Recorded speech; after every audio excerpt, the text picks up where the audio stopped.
And I'd like to welcome Raf Keustermans, who is an entrepreneur and social games guru, co-founder and CEO of Plumbee, which is a VC-backed social gaming startup in London. He previously worked at EA Playfish as their global marketing director.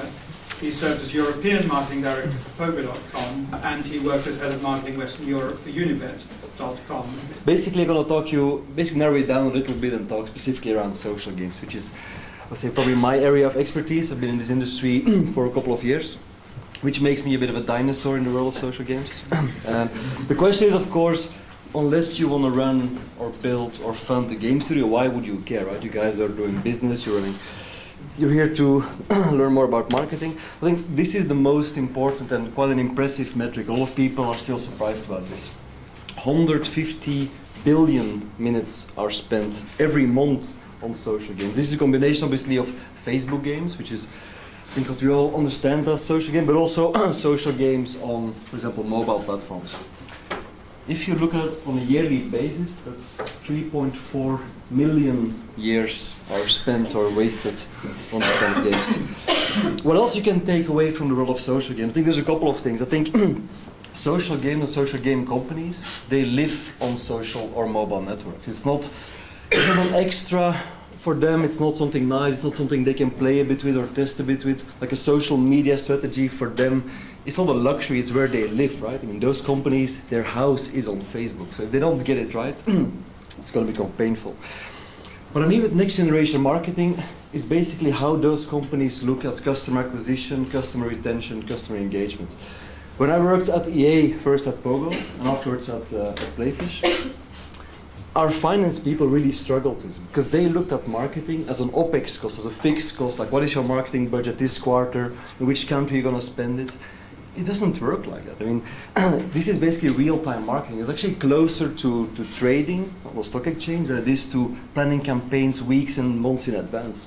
If you basically look at how can I acquire users at a lower cost than they will actually bring me. Like, obviously, there's some assumption you need to have data and analytics to come up with something which we call lifetime value, which is always a forward-looking metric, so that's a little bit tricky sometimes. You're basically going to find channels and pockets of users that you can actually acquire for a lower cost than that. And sometimes it's in Germany, and sometimes it's in America, and sometimes it's female, and sometimes it's male. It's basically real-time changing. It's not something you can decide in advance. It's an open market. Facebook, for example, is an auction-based platform, so you cannot say like I'm going to acquire 1 million users tomorrow and I want to pay $1.2 each for that. It doesn't work like that. The market will decide for that. So basically, marketing becomes a cost of sale. It's a variable cost. It's a percentage of your revenue you can or you want to spend on marketing. We mentioned briefly gamification. I think Professor Bartlett did a great job basically popping the balloon there a bit. And there's a lot of other buzzwords as well, I think, obviously. Interesting with social games is also that brands are welcome. Traditionally, game developers, game studios have been very hostile towards brands because what they do, the games they make, it's a form of art. You shouldn't touch it, brands should not get involved and so on. With the current generation of game designers, game developers, I think they're much more open towards this. Game studios actually welcome brands to participate in their games. You no longer have this sort of like elitist feel of like I am the grand producer of this piece of art and nobody can touch it. And that's actually quite interesting. I'll get back to this in a second. What we've basically seen is obviously that the social game industry saw a phenomenal audience growth. But also high engagement. It's not just a fad. It's not just people come and go. Obviously, some games are better than others, but these games really, the 150 billion minutes per month thing, I think it means something. And it's also these games make money. There is real revenue. Zynga is doing $1 billion in revenue this year. It's meaningful. Plus, in combination with the fact that you have now a bunch of people who are open to work with brands, with agencies, with marketers. And also speak their language. They're no longer these like crazy artists with their really obscure ideas. These people are very grounded, pragmatic people. Metrics-driven design is one of the key drivers of the social gaming success. And because of all these things, brands and also non-game companies are getting really interested in game because they see these guys have figured something out. They've figured out how they can really engage at a very deep level with huge audiences and also make money. So I think you have a couple of different options as a brand or as a marketer. And I think the two main things you can basically do is you can either go down the route of gamification. You can try to understand like what are these mechanics, what are these tools or these tricks that these companies use to drive engagement. And now we're basically talking about gamification. But how can I use or leverage certain game mechanics to improve engagement, but also how can I maybe use certain mechanics to improve efficiency in a certain process. And there's obviously different voices in this space. I'm not going to spend too much time talking about this. I think there's other people better qualified than me. Another option can be to work with existing game studios or existing games. I'm going to show a couple of examples about that.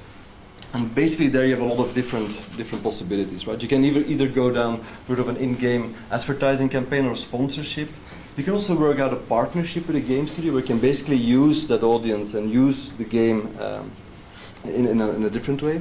Or even think about a licensing deal. There's a social game called Car Town on Facebook.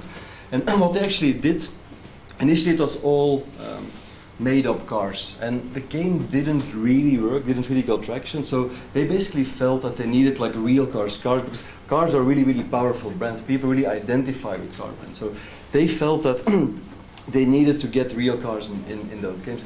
The problem that specifically small game companies have is car licensing deals are traditionally very, very expensive. You're looking at EA, Need for Speed, millions of dollars to use Porsches in the game and so on.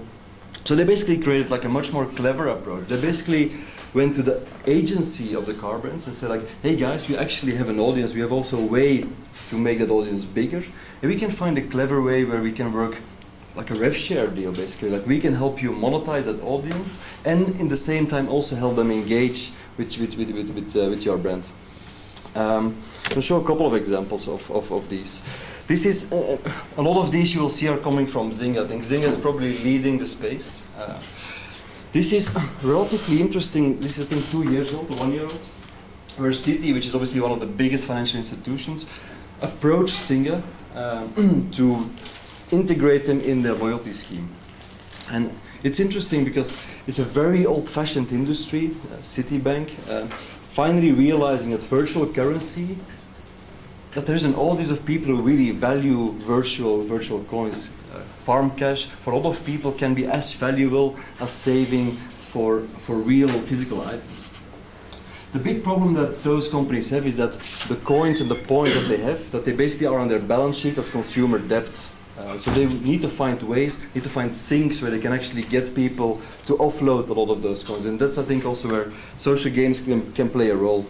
It's a very clever way of cleaning up their balance sheet and also, I think, showing the world that there is really value in virtual coins. This is another campaign, again, Zynga Farmville.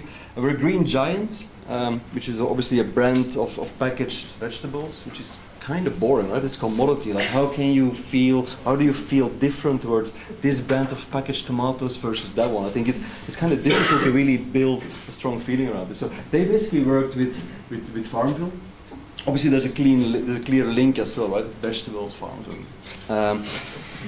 And they basically worked out a deal where they basically talked to Zynga, and they basically bought Farmville cash in bulk from them as a giveaway. With a clever redemption mechanic, which also can be used for CRM activities and so on. And it's a very clever way because those people, and at that point, Farmville was the biggest game on Facebook, with I think 80 million monthly active users and 30 million daily active users. I mean, we're talking in the very beginning of the social gaming craze. And all these people, for them, Farmville cash, that's the summum, that's the holy grail. Those people would really definitely change their favorite brand or maybe go from buying fresh or buying in this shop to actually really go and buy Green Giant for this. Other examples are brand integrations. This is an example from EA Playfish. They made a Monopoly game called Monopoly Millionaires. Again, this is I think a year old or so. And they worked with Toyota for this. Bit of a background around this. The big problem with these kind of campaigns, like really integrating brands fairly deeply into the game, is that those games are all free to play, right? I mean, all these games on Facebook and a lot of these games on iPhone are free to play. So they basically need to create a game economy, because they know that a small percentage of people will start spending some money to progress faster than their friends, or to buy a bigger house, or to have a cooler avatar, and so on. So game economy is a really, really crucial thing, and it's very, very delicate. The moment you start giving away certain things, or you're going to put items in a game that suddenly have a higher value, you can really create problems within your economy. You can create inflation. Actually, was once in a meeting at Playfish when we had to discuss a big inflation problem we had in pet society. It was a very, very serious problem, actually. But the problem with these things is, like, if you bring them into a game once the game is live, because those games they're run as a service, right? They're not just launched and then let go. It has a lot of implications. So the best way to do this, and the most powerful way, is if you can actually work with a brand during the concept. Basically, from the moment that you have an idea around a Monopoly game, you should try to find out which games can we actually integrate in this game. In this case, a couple of really clever things were done. Monopoly, obviously, it's not a literal translation of Monopoly. It took some creative freedom there, but the Toyota Prius, obviously an eco-friendly car. So if you actually use the Toyota as a mover instead of the hat or the dog or whatever, you basically, every time you have to pay tax in someone's hotel, you actually get a discount, because obviously it's more eco-friendly to use this than something else. You basically got an eco discount on the tax you have to pay to your friends. So it's a very clever, very funny way of integrating it, and it's also totally on brand. You can only do this really if it's done from day one, from the concept, because you really need to work your economy around it, because obviously a lot of people are going to use this. This is a more straightforward example. McDonald's created their own farm, which was basically for, I think, 1 or 2 weeks, the neighboring farm of every Farmville user. And this is quite interesting, because what McDonald's wanted to create is basically, their whole strategy was around, we source things locally. They basically wanted to link the idea of a farmer who actually has cows and who makes bread and milk.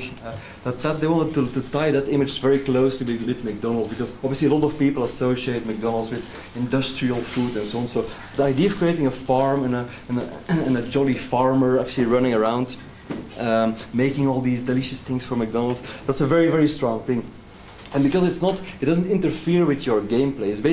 It's a neighboring farm, and the idea is that you can visit them. You can actually wander around and actually look at McDonald's farm and look how nice it is. And in return, you get a nice reward for it. It's not intrusive. It's not too aggressive. The incentive is not that high that you really want to do that every day. But it basically helps you to get a bit of extra coins, and it helps to really create a brand message. This is actually one of the most clever campaigns I've actually seen so far as an integration. Again, Farmville, again, Zynga. And this is American Express. American Express launched a new card, a Centurion card, which actually has a higher yield than a normal card. What they did, this actually goes back to Yarden's point about do first, think later. They create like a little statue, a Centurion statue, that everybody could put on their farm. And that statue actually gave you an increased yield for the period of the campaign, which is a bit random. You have a new credit card, which is a statue you can put on your farm, which actually gives you a higher yield on your crops. And obviously a lot of people did it, right? It's not mandatory. You can actually choose to do it, but if you get a higher yield, you get more carrots than before. That's awesome. But the whole idea of linking Amex Centurion with higher yield for 2 weeks, that's very, very powerful. That's the core essence of this thing. This thing equals Amex Centurion equals higher yield. If you can basically get that, if you can get 20 million people to put an Amex Centurion little statue in their farm because it drives higher yield, I think that's very, very powerful. It's not very obvious. It's not like, hey, we are a credit card. And it is kind of subtle and fun, kind of witty, but I think it is very, very clever. This is maybe a bit more straightforward. This is actually in a game that is currently still doing very well, also from EA Playfish. And this is probably easier to do. This is actually brand integration, which we also sometimes call branded virtual items. And this is actually closer to display marketing, where you're basically a brand sponsors or buys a campaign in those social games and integrates their items. Like, for example, McDonald's did a campaign, Dunkin' Donuts, also Wendy's. You can either work with an incentive, or it can be just like a fun item that people can get for free. I remember that Dunkin' Donuts gave every player from the Sims Social like a free chair they can put in their virtual garden and so on. These are probably more easy campaigns to do that. They also require lighter integration. You don't need to worry too much about game economy. Those are more typical short-term campaigns. While the Toyota Prize example in Monopoly is an ongoing thing, right? You cannot suddenly stop. It's much more difficult. Another thing we've seen recently is also where celebrity endorsement starts playing a role in social games. EA Playfish and Restaurant City did a deal with Jamie Oliver. An interesting thing here is also that this was not a deal where EA paid Jamie Oliver or Jamie Oliver paid EA. This was really like a win-win partnership. Jamie Oliver and his people, they wanted to understand more the impact in the audience of people who play those games, and also understand if the people who play restaurant games are more foodies than people who play farm games. So this was, for Jamie Oliver, the Jamie Oliver brand, a very interesting test. They got a lot of data out of it, and a lot of research was done in the margin of this. And obviously for EA, and this touches back on a point I made earlier, this was also a very interesting deal. Why? Because once you start selling Jamie Oliver items in your game, again, this is a free-to-play game, so people basically don't have to pay anything. It's only if you want to pay something, if you feel like it makes sense to pay something. That's how these companies make money. Jamie Oliver branded food in your restaurant, for a lot of players, that's really, really valuable. So they're happy to pay $1, $2 to have like the real Jamie Oliver pasta to serve in their virtual restaurants. Brands, in this case, in social games, they actually increase engagement. They don't distract, and what they also do is they basically add an element of trust. Online payments, still, for a lot of people, they don't 100% feel comfortable with this. I mean, who are these guys? What are they going to do with my credit card? The moment Jamie Oliver is involved, it basically says, these guys probably do a bit of research, right, before they work with the game. They basically use brands as a filter that actually helps them understand which games they can trust and which not. If Coca-Cola does a big campaign in game X, it's probably all right. It's probably a real serious company, because otherwise Coca-Cola wouldn't be in there. That was actually it. I just had a couple of examples. I didn't want to make it too long. Maybe a couple of closing thoughts that are not specifically related to all those campaigns. The biggest problem with those kind of campaigns is that Facebook and iOS, Apple, they're global platforms. And most of those social games, they have a global audience. There's not that many specific games that focus on the French market or the German market.